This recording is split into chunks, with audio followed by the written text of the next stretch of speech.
ललित और हम हैं अभी कवर्धा पर और यहाँ जो है आज हम फिर से एक राजनीतिक विषय पर चर्चा करेंगे और हमारे साथ बेहद ही खास मेहमान मौजूद है अश्वनी यदु जी जो कांग्रेस के युवा मोर्चा के जिला अध्यक्ष हैं।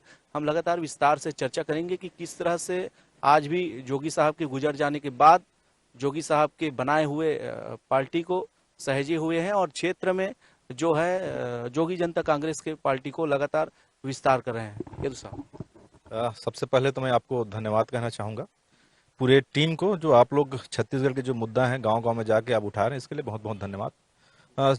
जाहिर सी बात है, आदरणीय अजीत जोगी जी ने छत्तीसगढ़ के हित के लिए, छत्तीसगढ़ियों के हित के लिए, हर महिलाओं के मान सम्मान और गरीब लोगों के लिए इस पार्टी का निर्माण किया है। और वो उनके विचारधारा के साथ कि छत्तीसगढ़ में रहने वाले सभी व्यक्ति का ही उत्थान हो और छत्तीसगढ़ियों को उनका अधिकार मिले, इस उद्देश्य के साथ हम आगे बढ़ रहे हैं। और निश्चित रूप से आगे चल के छत्तीसगढ़ के निवास करने वाले लोग भी समझेंगे कि यह जो पार्टी है वो छत्तीसगढ़ियों के लिए बना है और इसी उद्देश्य को आगे बढ़ाते हुए हम लोग आगे बढ़ रहे हैं। यदु साहब, बात जब टफ हो जाती है जब जो है जोगी साहब के गुजर जाने के बाद लगभग दर्जनों लोगों को कांग्रेस पार्टी जो है सत्ता में होने के बाद अपने तरफ खींच रहे हैं। लगातार जो है संगठन में जो एक मजबूती जो होना चाहिए वो नहीं दिख पा रहा है। जो जोगी जनता में जो बड़े बड़े पद पे है वो जो है कांग्रेस जा रहे हैं, किस तरह से देखते हैं? निश्चित रूप से कुछ लोग होते हैं, जब सत्ता आती है और सत्ता जाती है तो कुछ लोग इधर से उधर हो जाते हैं।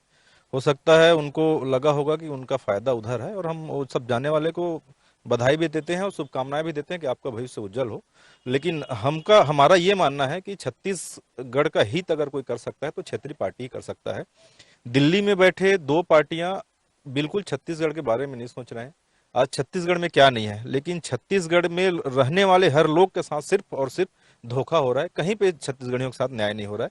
ये पार्टी बनाने का मूल उद्देश्य यही है कि छत्तीसगढ़ियों के साथ न्याय हो और पार्टी, मेरे को नहीं लगता है कि बिखरे। जो छत्तीसगढ़ के लोगों के साथ प्रेम करते हैं, छत्तीसगढ़ियों के साथ प्रेम करते हैं, वो निश्चित रूप से पार्टी से जुड़े हुए हैं। और हमारे पार्टी के प्रदेश अध्यक्ष आदरणीय अमित जोगी जी अभी शुरू किए हैं, कार्यकर्ता सम्मेलन बुला रहे हैं और नया कार्यकर्ता बनाने के लिए, जोड़ने के लिए हमारा कार्यक्रम होना शुरू हो गया है। हर जिले में हम लोग अब एक एक बैठक लेके कार्यकर्ता जोड़ने का कार्यक्रम शुरू कर रहे हैं और निश्चित रूप से आप देखेंगे कि आने वाला चुनाव में सबसे बेहतर प्रदर्शन अगर कुछ किसी का रहेगा तो हमारा रहेगा।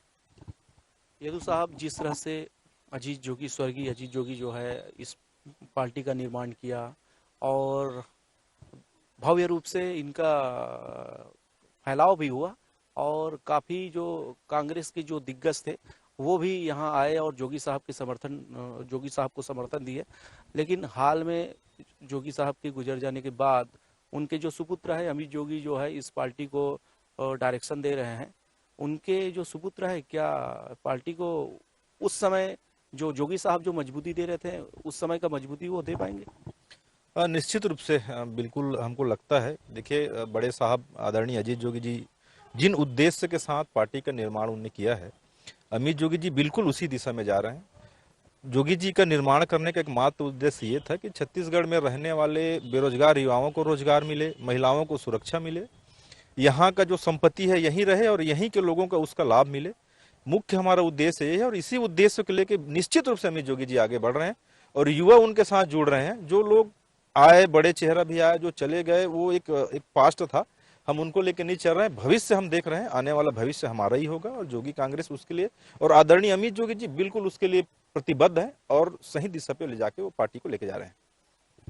आप पडरिया जनपद के सभापति भी हैं, पंचायती राज में भी अपना सेवा दे रहे हैं। पंचायती राज में किस तरह से देखते हैं छत्तीसगढ़ सरकार के कार्यों को? हम लोग का तो 2 साल अभी फिलहाल कंप्लीट हुआ है कार्यकाल का, और 2 साल लगभग कोरोना के प्रकोप को झेल के हम लोग आगे बढ़े हैं। पंचायती राज में मुझको नहीं लगता है कि इसका राज्य सरकार का कोई भी प्रकार से कोई फंड या राज्य सरकार का योजना का लाभ पंचायत तक जा पा रहा है। जो भी योजना है वो केंद्र गवर्नमेंट का, चाहे 15 वित्त का हो, उस टाइप का योजनाओं को लेके हम लोग काम करा रहे हैं। और निश्चित रूप से जो राज्य सरकार है, राज्य सरकार का एक अहम भूमिका होता है आवास को लेके।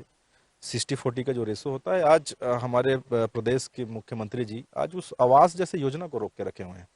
आप देख रहे होंगे प्रदेश भर में उस योजना को लेके जो स्थिति बनी हुई है, सिर्फ इस बात को लेके कि हमारा नाम क्यों नहीं। तो इससे पहले कांग्रेस की सरकार थी, आदरणीय मनमोहन सिंह जी प्रधानमंत्री थे और यहाँ भारतीय जनता पार्टी के मुख्यमंत्री थे, तो उस दिन तो वो नहीं कहे कि भाई हमारा नाम क्यों नहीं। तो नाम की जरूरत नहीं है, आप गरीबों तक अपना काम पहुंचा देंगे तो आपका नाम ऐसे ही हो जाएगा। जिस तरह से भारतीय जनता पार्टी राष्ट्रीय पार्टी है और कांग्रेस पार्टी, दोनों ही पार्टी जो है डिजिटल अभियान चलाकर संगठन को मजबूत बनाने में लगे हुए हैं। किस तरह से आपके जो संगठन है, जोगी जनता कांग्रेस के संगठन है, उनको आप मजबूत कर पाएंगे? हमारा भी लगभग एक हफ्ते के अंदर यहाँ पे बैठक होने वाला है और हम लोग डिजिटल तो नहीं, डिजिटल के लिए भी एक प्लेटफॉर्म तैयार किया जा रहा है, लेकिन हम घर घर जाके लोगों के बीच पे जाके हमारी सोच क्या है, हमारी पार्टी की सोच क्या है, उस चीज को लेके हम हर दरवाजे पे जा रहे हैं और लोगों को जोड़ रहे हैं। इन उद्देश्य के साथ जोड़ रहे हैं कि आप एक क्षेत्रीय पार्टी के साथ आइए, क्योंकि किसी भी प्रदेश में आज आप देख लीजिए लगभग लगभग राष्ट्रीय पार्टियां जो हैं वो प्रदेश से गायब होते जा रहे हैं। क्योंकि अब पब्लिक को एक चीज समझ में आ रहा है कि अगर किसी प्रदेश का हित अगर कोई कर सकता है तो वो क्षेत्रीय पार्टी ही कर सकता है। ये उद्देश्य के साथ हम लोगों के बीच जाएंगे और घर घर जाके लोगों को सदस्य अपनी पार्टी के बनाएंगे। जिस तरह से आप पंडरिया विकास खंड के एक गांव से बिलोंग करते हैं और लगातार निःशुल्क एम्बुलेंस का सेवा भी आप लोगों को प्रदान कर रहे हैं, क्या सोच रखते हैं? चूंकि जिला जो अस्पताल है जो छत्तीसगढ़ सरकार है वो भी निःशुल्क 108 से लेकर 102 चला रहे हैं, उसके बावजूद आप निःशुल्क एम्बुलेंस सेवा दे रहे हैं। निश्चित रूप से सरकार किसी की भी हो और स्वास्थ्य को लेकर इनके पास चाहे 108 हो 112 के माध्यम से गाड़ियां तो होती हैं। संसाधन की कमी नहीं है, नियत की और सोच की कमी है। गाड़ियां खड़ी तो रहती है लेकिन इनके जो वर्कर हैं, जो उसमें ड्राइवर होते हैं या जो इनके स्टाफ होते हैं, वो समय में कभी भी नहीं आते। मैं एक बहुत से छोटे से एरिया से आता हूँ जो दामापुर बाजार जिसको कहा जाता है। वहाँ कभी भी आप इमरजेंसी में गाड़ी के लिए आप फोन लगा लीजिए, गाड़ी आने में 1 से 1.5 घंटा लग जाता है। इमरजेंसी केस में कभी भी जान जाने की संभावना होती है। उस सब चीज को देखते हुए हमको लगा कि कहीं न कहीं ग्रामीण क्षेत्र को आज एक एम्बुलेंस की आवश्यकता है, ताकि समय रहते उनको पहुंचाया जा सके। इन उद्देश्यों के साथ हमने एम्बुलेंस भी शुरू किया और आप बताना चाहूंगा आपको कि लगभग 1.5 साल के अंदर हमने 300 से ऊपर डिलीवरी केस हो, इमरजेंसी केस हो, एक्सीडेंट केस हो या हार्ट अटैक वाला केस हो, ऐसे केस को कवर्धा, मुंगेली, बिलासपुर तक पहुंचाया है। लेकिन हम जब तक मुंगेली पहुंच गए हैं या कवर्धा पहुंच गए हैं, तब तक सरकार की जो गाड़ी है वो मरीज के घर तक नहीं पहुंची है। तो आप समझ सकते हैं योजनाओं की सरकार के पास कमी नहीं है। वो तो ऊपर में दिख रहा है कि प्रदेश स्तर में बड़े लेवल के नेता हैं, सीएम साहब हो या जो मंत्री हैं, वो अलाउंस तो कर देते हैं, लेकिन जमीन तक आते आते तक वो हकीकत जो है वो समाप्त हो जाती है और कोई भी योजना जमीन तक आ नहीं पाती। जिस जनपद से आप सभापति हैं, उनके जो अंतिम छोर में अगर जाएं तो भ्रष्टाचार जो है चरम सीमा पर है, जो अधिकारी हैं वो काफी जो है निष्क्रिय है। निश्चित रूप से आप चाहे मनरेगा में चले जाइए, मनरेगा का एक मूल्य उद्देश्य होता है लोगों को, गरीब तबके के लोगों को मजदूरी मिलना, उनको रोजगार मिलना। लेकिन कई ऐसे योजनाएं हैं, आप अगर जाएंगे जंगल एरिया में, आप कोई कुकदुर एरिया में आप चले जाइए, वनांचल एरिया में चले जाइए, वहाँ नाम में सिर्फ नाम का वहाँ पे मजदूरी डाल रहा है और काम जो है वो ट्रैक्टर के माध्यम से या कोई भी किसी गाड़ी के माध्यम से हो रहा है। इसका मतलब है कहीं ना कहीं भ्रष्टाचार हो रहा है। आप किसी भी विभाग में आप चले जाइए, कवर्धा जिला की स्थिति ये है कि भ्रष्टाचार, आप सड़क को ले लीजिए, आप भी अभी आए होंगे कवर्धा जिले में, देखोगे सारी सड़कों की स्थिति खराब है। मैं कवर्धा जिला से आता हूँ, मेरा भी इच्छा है कि कवर्धा में मेडिकल कॉलेज हो, स्वास्थ्य की अच्छा बेहतर व्यवस्था हो, सड़क अच्छे हो, लेकिन कोई भी सरकार आ जाए वो ये 3 चीज कभी नहीं देती लोगों को।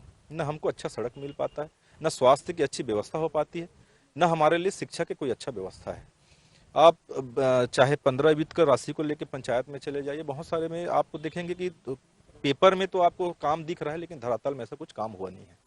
छत्तीसगढ़ के जो भूपेश सरकार जो है कई योजनाएं लॉन्च की है, लेकिन उसमें एक योजना यह भी है कि स्वामी आत्मानंद इंग्लिश मीडियम, जो काफ़ी बेहतर जो है लोगों को, जो निचले स्तर के जो जिनके बच्चे हैं उनको इंग्लिश मीडियम पढ़ने का मौका मिल रहा है, कितना सही मानते हैं?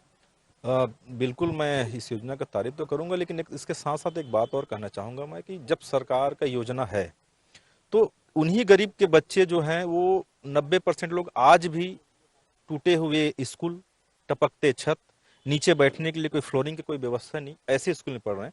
और उसी बच्चे जो हैं वो जाके आत्मानंद जैसे एक हाई प्रोफाइल स्कूल में पढ़ रहे हैं।